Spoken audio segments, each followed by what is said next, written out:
కార్తీక పురాణం 16వ అధ్యాయం. స్తంభ దీపం మహిమ. వశిష్ఠుడిట్లు పలికెను. దామోదరునకు, దామోద్రా, ప్రీతికరమైన ఈ కార్తీక వ్రతమును చేయని వాడు కల్పాంతము వరకు నరకమొందును. కార్తీక మాసము నెల రోజులు నియమముగా తాంబూల దానము చేయువాడు జన్మాంతరమందు వాస్తవముగా భూమికి ప్రభోగును. కార్తీక మాసము నందు నెల రోజులు పాడ్యమి మొదలుకొని ఒక్కొక్క దీపమును శ్రీహరి సన్నిధిలో వెలిగించినవాడు పాపాలను పోగొట్టుకొనును, వైకుంఠమునకు బోవును. కార్తీక మాసమందు పూర్ణిమ నాడు సంతానమును గోరి సూర్యునుద్దేశించి స్నానము దానము చేయవలెను. అనగా అట్లు చేసిన ఎడల సంతానము గలుగునని భావము. కార్తీక మాసమందు శ్రీహరి సన్నిధిలో టెంకాయ దానమును దక్షిణ తాంబూల సహితముగా చేయువానికి సంతాన విచ్ఛేదము ఉండదు, రోగము ఉండదు, దుర్మరణము ఉండదు. కార్తీక మాసమందు పూర్ణిమ నాడు శ్రీహరి ఎదుట స్తంభ దీపమును బెట్టువాడు వైకుంఠపతియగును.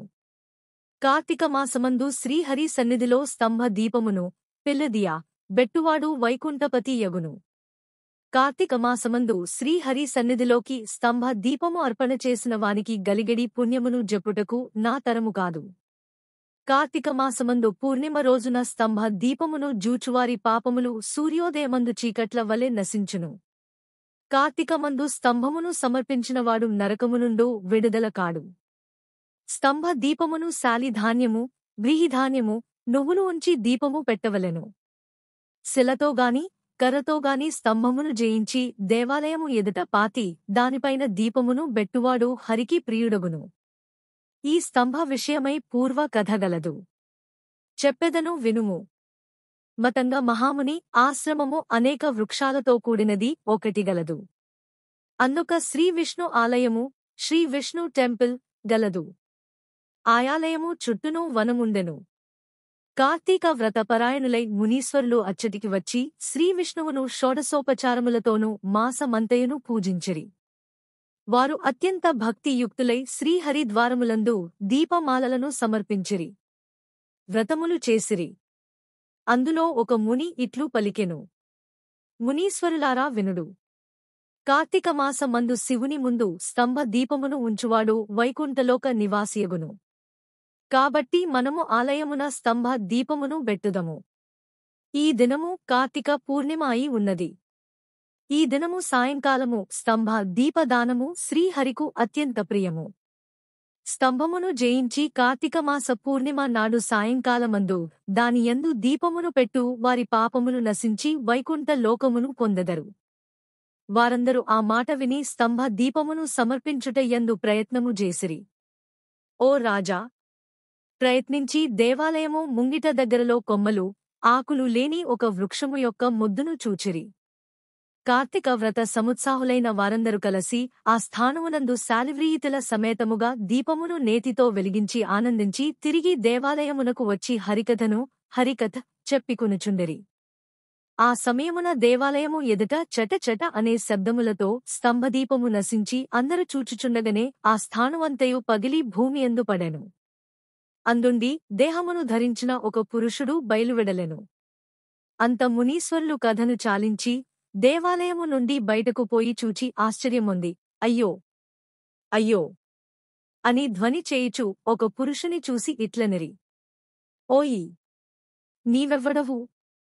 ఏ దోషము చేత మొద్దుగానున్నావు? ఆ విషయమునంతయు త్వరగా చెప్పుము. ఓ బ్రాహ్మణోత్తములారా, నేను పూర్వమందు బ్రాహ్మణుడను, రాజ్యమును పాలించువాడను. ధనము, గుర్రములు, ఏనుగులు, రథములు, కాల్బంటులు మొదలైన సమస్త సంపత్తులు గలిగియు దయా శూన్యుడనే దుష్టవర్తన గలవాడ నైతిని. నేను వేద శాస్త్రములను చదువలేదు, శ్రీహరి చరిత్రను వినలేదు, తీర్థయాత్రకు పోలేదు, స్వల్పమైన దానము చేయలేదు, దుర్బుద్ధితో పుణ్యకర్మ చేయలేదు.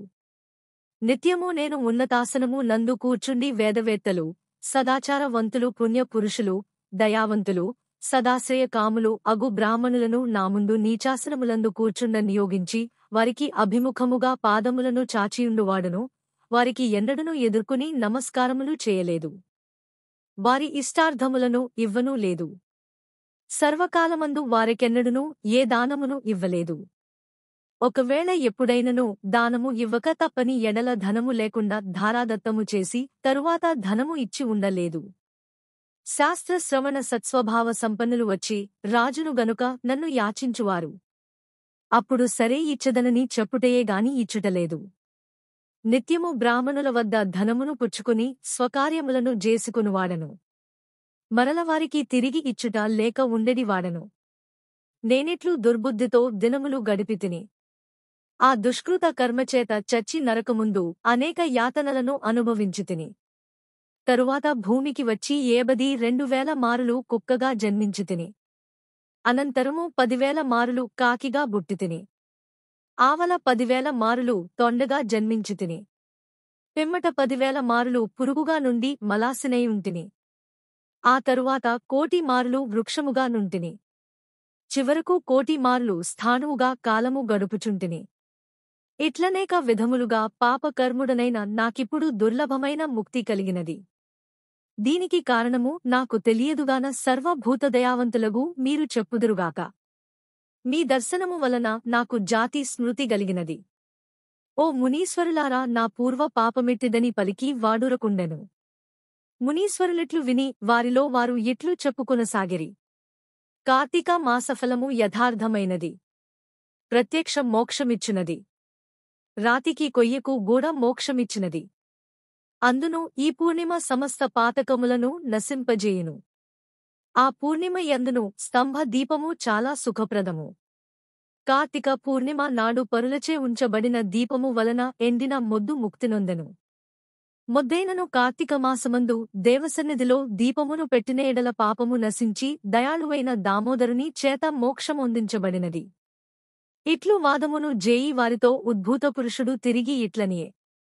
జ్ఞానవేత్తలైన మునీశ్వరులారా, దేనిచేత మోక్షము కలుగును? దేనిచేత బద్ధుడగును? దేనిచేత ముక్తుడగును? దేనిచేత ప్రాణులకు ఇంద్రియములు గలుగును? మోక్షప్రాపకమైన జ్ఞానమెట్లు గలుగును? ఈ సర్వమును నాకు జెప్పుడు. వాడిట్లు అడుగగా మునీశ్వరులు అంగీరస మునిని వానికి సమాధానము జెప్పుమని నియోగించిరి.